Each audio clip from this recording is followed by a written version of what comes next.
Hey everyone, it's Sarah, and today I am back with another subscriber requested video. So this one was requested a few months ago, or a couple months ago I think, and I'm just finally getting to it. I was asked to talk about intoxicating fragrances, which I could probably make a second part to this. This was another one. I had to force myself to stop pulling fragrances because, you know, the video was going to be too long. After you guys have watched this, if you want to see a part 2, definitely let me know and I will be happy to make another part. So intoxicating fragrances to me are fragrances that when I smell them, they smell so good. It almost makes your eyes roll back in your head. They're so enjoyable. I have a lot of fragrances like that in my collection, but these that I'm going to talk about today are some of my absolute favorites. I've got a bunch here. I'm going to jump right in. So one of the first ones I want to talk about is Jean Paul Gaultier Le Belle Eau de Parfum Intense. I love the original Le Belle, don't get me wrong, and it smells amazing, but the Intense formulation, this one is just straight up intoxicating. It smells so good. It like simultaneously makes your mouth water and just makes you want to close your eyes because it smells so good. This one it's very similar to Le Belle, but this one is much more it's much more full-bodied, it's creamier, it's way creamier. The original doesn't really have a creaminess to it. This is really, really creamy. This smells like some kind of a creamy pear and vanilla dessert. It's amazing. I love this one.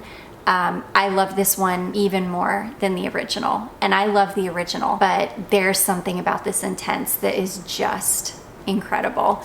So that is the first one. That is Jean Paul Gaultier Le Parfum Intense. Next we have a Guerlain. This is Guerlain My Insolence, and this is another one that every time I smell this, I just like close my eyes and my eyes roll back because it smells amazing. It's a little bit citric in the top. It's kind of light, but really the heart and soul of this perfume it's a very slightly powdered vanilla and almond fragrance. That's really what it smells like. It's light, slightly powdery, vanilla and almonds. It's amazing. I love this perfume. It smells incredible on. It smells very expensive. It leans gourmand, but without being a literal gourmand. It's not edible at all. It's just a really beautiful, kind of grown up, slightly gourmand fragrance. It's stunning. So that is My Insolence from Guerlain. You will see I left a lot of my vintage fragrances out. Vintage fragrances in general are very intoxicating for me, but I know that they're not necessarily for a lot of other people, so I just stuck to perfumes that I think a lot of other people will be able to relate to. This next one, holy cow. This is Wicked Good from Gallagher, and this is the epitome of an intoxicating fragrance. This is the best chocolate fragrance that I have ever smelled, ever. In my opinion, this is the best chocolate fragrance that exists on the market. This is the only chocolate fragrance that I've ever smelled that does not smell even the slightest bit synthetic. I think that has a lot to do with the Tonka bean. It's incredible. It is. There's so much Tonka bean in it, and then with the Madagascar vanilla, but really the Tonka bean keeps the chocolate from smelling synthetic at all. It's the best chocolate fragrance on the market, hands down, period. Full stop, no contest. It is the best. It's amazing. This makes me want to eat my arm off when I'm wearing it, seriously. Tonka bean is one of my favorite notes. I mean, it's one of my top 3 notes. So this perfume for me is perfection, and it is absolutely intoxicating every time I smell it. It's perfection. Just perfection. So that is Gallagher Fragrances Wicked Good. Next we have a patchouli fragrance. This is one of the best patchouli fragrances I have ever smelled in my life. It is on another level. I cannot believe it's an eau de toilette, and it's one of the richest, most beautiful patchoulis on the market. This is patchouli from Reminiscence. It doesn't have any kind of chocolate in it, but it is like a chocolatey patchouli. It gives the feeling of like a chocolate ganache, but that is patchouli. It's stunning. It's one of the best patchouli perfumes I've ever smelled in my life. It's amazing. Gallagher also makes an amazing patchouli fragrance called Behold Patchouli, which is also out of this world. But there is something about this Reminiscence patchouli fragrance that is, it's perfection. And it is absolutely intoxicating. The most intoxicating patchouli perfume I've ever smelled. It's perfect. It's a perfect patchouli. I feel like I don't ever have to buy another patchouli perfume in my life because this is the only thing I will ever need. It's just so good. It's so good. So that is Reminiscence patchouli. Okay, the next 3 perfumes we're gonna talk about are coconut perfumes. Coconut in general is a very intoxicating scent for me. I love coconut, especially if it's like a gourmand leaning coconut or if it's a slightly resinous coconut. I love coconut. Coconut in general is just, it's my jam. I love it. The first one we're gonna talk about is a Laura Mercier fragrance. This is Laura Mercier Almond Coconut, and this is one of the best coconuts I've ever smelled. It's clean and fresh and light and more on the dry side. It's not a sweet coconut. It's not a gourmand coconut. It's a very fresh, light, clean, very classy coconut. It's amazing. I love this. This one has gotten better with age too. When I very first got this, it was very light, very fleeting. I've had it for about a year now, and it's deepened up. It's gotten much more fragrant than it was when I first got it. I absolutely love this. This is an intoxicating fragrance. It's such a high-end smelling coconut. It's just one of the best coconuts I've ever smelled. And a lot of that has to do with the dryness of the almond. There's really no sweetness to this perfume at all. Again, it's a dry almond and light, fresh coconut. It's stunning. It's very elevated smelling, very expensive smelling, just beautiful. So that is, I have a Sweet Essentials oil that is an almond coconut type from Laura Mercier, and it's beautiful, and I love to layer the two. It's a stunning combination.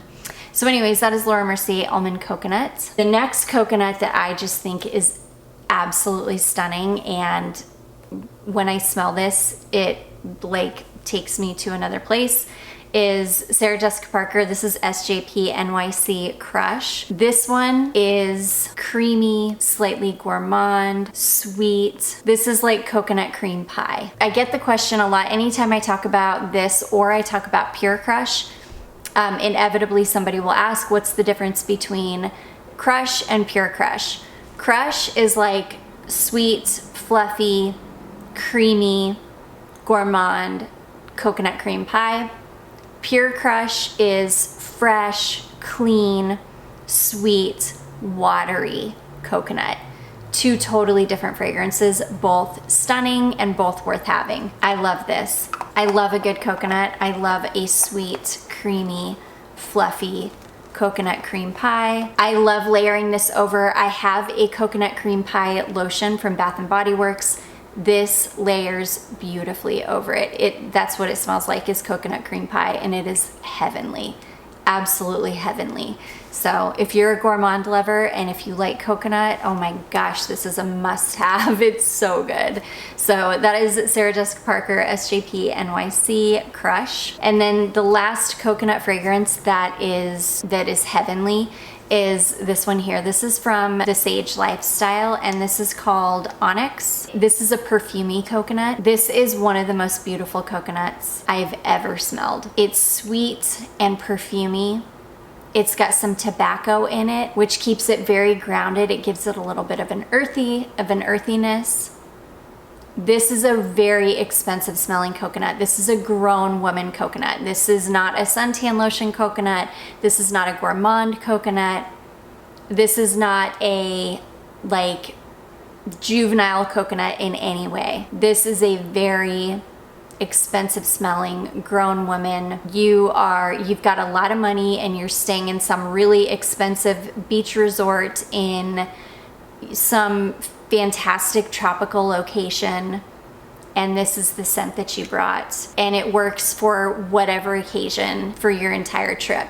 You could go out to dinner in this oil, you could go get a massage in this oil, you could go lay on the beach in this oil, you could literally do anything. You could go out at night in this oil, you could wear it all day, you could go shopping in this oil. Like literally, it is the perfect coconut oil, coconut fragrance. It's stunning.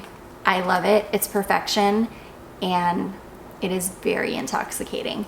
So that is the Sage Lifestyle Onyx, and I keep it in its little box because how could anybody throw this little paper beautiful box away? It's so pretty. Okay, this next one, this is a newer to my life fragrance. This is a fragrance that was recommended by Smurfy Girly, or Claire over at Smurfy Girly here on YouTube. She recommended this one to me. This is a perfume from Liquid Imaginaire, and this is called Blanche Bête. And this is the most beautiful, there's no almond in this, I don't believe, but this is the most beautiful, yummy, fluffy, marzipan-y musk ever. It is so good. It's very, very rich, very decadent smelling. It's one of those that as soon as I lay my nose on it, I'm in heaven. It's amazing. It smells so good on. It's so long lasting. It's such a cocoon of sweet, yummy. It's amazing. So that one is Liquid Imaginaire Blanche Bête. Stunning. And you can get decants. I think I got my decant off of Etsy for a really good price. This next one, this fragrance is absolutely intoxicating to me. I love it. As soon as I open the lid of this perfume and smell it, like it will transport me to another planet. I love it.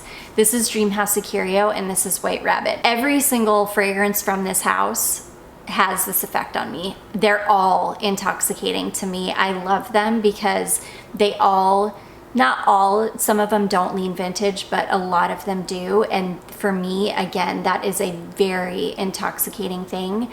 I absolutely love vintage leaning perfumes. For me, this perfume right here, White Rabbit, is like the best of all worlds for me because it leans a little bit vintage, but it dries down to a gourmand, and it is incredible. So when you first spray this on, or when you even smell it out of the bottle, you kind of get Givenchy Amarige, but if you can imagine a slightly more syrupy Amarige, that's what you get. It's like a sweet, syrupy, white floral, but then it dries down to the most beautiful, like caramely vanilla. It is incredible. It's such an amazing fragrance. It's absolutely intoxicating for me. I love it. It's such an amazing perfume, and it's intoxication in a bottle right here. So anyways, that is Dream House Acurio White Rabbit. Next, this is an oldie but a goodie. This is Dior Addict, and this is another perfume that it is just intoxicating when you smell it. It's jasmine and orange blossom and vanilla. It's dark, it's rich, it's sweet, it's amazing. It's everything that I love in a perfume. It's another one that is just like intoxication in a bottle. It smells incredible. It's very grown woman smelling too. There's nothing juvenile about this. Anybody could wear it. I mean, I could see a 16-year-old wearing this. I would have worn it when I was 16. I wouldn't have cared at all. But it definitely has a very grown woman smell about it. It's expensive smelling. It's gorgeous. I love it. It's intoxicating for me. Every time I wear this one, it's just an intoxicating perfume. I can't imagine being without Addict. So anyways, that is Dior Addict. Next, we have a Nasomatto fragrance. And I have talked about, every time I talk about this fragrance, I talk about how intoxicating this perfume is. This is a fragrance from Nasomatto called Nudiflorum. And it's funny because I just recently found out that this has leather in it, and I do not love leather in a perfume. It's just not my favorite thing. There is something about it in this oil though. I don't know what is in this. It's really earthy and sweet and skin-like. There's nothing like it. Genre Parfums makes a clone of this that smells identical to it. Spot on. So if you want to smell Nudiflorum, but you do not want to pay Nasomatto prices, and you don't want a full bottle because you maybe don't know if you're gonna like it, Genre, you can get like a 4 ml decant for $4 or $6. And I can tell you, it smells 99.9% exactly like it. So yeah, it's an intoxicating scent. I don't know what it is about this perfume, but there's something almost primal smelling about this perfume. It's amazing. It really is. And I know not a lot of you have smelled this one, so I definitely recommend checking out the Genre.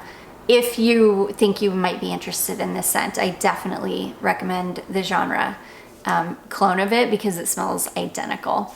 So anyways, that is Nasomatto Nudiflorum. Okay, next we have a Valentino perfume, and this, I don't talk about this perfume very often. I think because it's been discontinued, it's very difficult to find.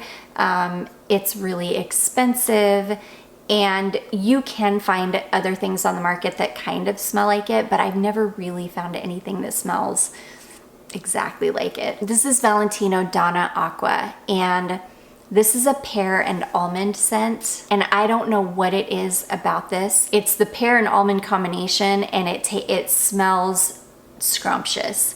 It smells delicious. It smells syrupy and sweet and yummy, just like something that you want to eat. It smells rich and decadent on the skin. It lasts forever on. I absolutely love it. It's just a stunning perfume. It's very decadent smelling, and it's very, very intoxicating smelling. Whether you're just smelling it out of the bottle or it's on, it smells amazing. And it's a super people pleaser, and it's an absolute man killer. Yes, it's a man killer. Dudes love this perfume. It just smells so good. It's amazing. Syrupy and rich, yummy pear and almond. So that is Valentino Donna Acqua. This next one, this is an incredibly intoxicating perfume for me. This is Giorgio Armani Si Le Parfum. This is like an ambery perfume, but it's like a fruity amber. Not even a fruity amber, it's like a berry amber. The most prominent note in this is the black currant to my nose. As soon as I spray it, I get the black currant, and then it starts to dry down to the most beautiful, syrupy, slightly resinous, sweet amber. It's gorgeous. It's not a musty amber at all. It's not like a Halston Woman amber. It's a light, syrupy, black currant amber. It's amazing. It almost smells a little bit boozy. It almost smells like a blackcurrant booze. And not only do you get the blackcurrant, the berry, the actual berry, but you almost get the green leaves of the blackcurrant too. It's just gorgeous. It's stunning. It's an intoxicating perfume, and I love it. And I absolutely ration this because ooh, you can't find it anymore. It's really difficult to find, and when you do, it's really expensive, and I can't be without it. So that is Giorgio Armani Si Le Parfum. This next one, I always knew I loved this perfume, but it wasn't until I just wore this like maybe a month ago that I realized not only just how much I love it, but what an absolutely intoxicating perfume it is. That is Mugler Alien Essence Absolue. And there is something so, it smells like Alien. I think that that's the thing. I think I just thought it was just another version of Alien, like it just smelled like Alien, or when it dried down it just smelled exactly like Alien, which is just not the case. Essence Absolue has the most beautiful base. It's much smoother smelling than the original Alien, and it's got this caramely base. So when it dries down, it's got like all of the Alien DNA, but resting on this beautiful, sweet, syrupy, caramely base, and it is stunning. And the kind of buttery caramel takes all of the edge off of the really pungent, strong jasmine. So yes, it still smells like Alien, but it's like a toned down, buttery, sweet, caramely Alien, and it's stunning, and it is fantastic on skin. It just wears beautifully. I just love it. It's an absolutely intoxicating fragrance, and I love it. This is another one that I do ration because it's hard to find. I have heard the Duo version of this is really, really good though. If they ever offer the clone of this in a travel spray, I will absolutely pick it up and test it side by side to see if it's a good clone. So anyways, that is Mugler Alien Essence Absolue. This next one, this is a newer one to my collection, but oh my goodness, has this thing stolen my heart. And this is the perfect example of like a vintage smelling fragrance being absolutely intoxicating for me. This is a fragrance from Pascal Morabito, and this is called Sultan Or. This does smell very, very similar to Lancôme Poème, like the original formulation of Poème. It is the most beautiful, sweet, white floral, vintage leaning white floral. It's perfumey, super feminine, very late 90s smelling, and I absolutely love it. It's everything that I love in a perfume. I feel my best in perfumes like this. I just feel very confident in them, and I feel like I smell really good. This one smells really good on, and I love it. It's an intoxicating scent for me. A lot of it has to do with the scent memories that come along with this as well. I worked in a department store, and one of the girls that I worked with, it was her signature scent, so she always just smelled fantastic, and I just love it. It's just an amazing scent. This smells much more expensive than it is. This is like a $20 or $25 perfume, and it smells so much more expensive than it is. It's just an amazing scent. So that is Pascal Morabito Or. And then last but not least, this scent is absolutely intoxicating to me. Every time I pull the lid off of this and smell it, it's like instant eyes in the back of my head. It reminds me of Christmas too, so that helps with it being intoxicating. This is Lush Rentless, and this is the most beautiful patchouli and tonka bean. I think it's also got some grapefruit in it. It's like grapefruit, patchouli, and tonka bean, and it is incredible. The grapefruit gives it the most beautiful like citrusy top, and then you get the kind of slightly nutty smelling dark tonka bean and a beautiful earthy patchouli that doesn't smell like a hippie. It almost makes it smell gourmand. It's another almost gourmand leaning patchouli. It's amazing. It's another fragrance that tonka bean absolutely transforms into something else. It's fantastic. It's my favorite Lush fragrance, period, hands down. The best fragrance in my opinion that Lush has ever done. I love most of Lush's perfumes, but this one is special. There's something special about this. It's perfection. Perfection. Intoxicating. As soon as you smell it, it's intoxication. So anyways, that is Lush Rentless. And that is gonna be it, guys. Those are a whole bunch of perfumes in my collection that I find to be absolutely intoxicating. I can definitely do a part 2 to this. If you are interested, let me know in the comments. I will be happy to do that. I do hope that you all enjoyed this. If you did, don't forget to give it a big thumbs up. Don't forget to subscribe before you leave, and I will see you in my next one. Bye.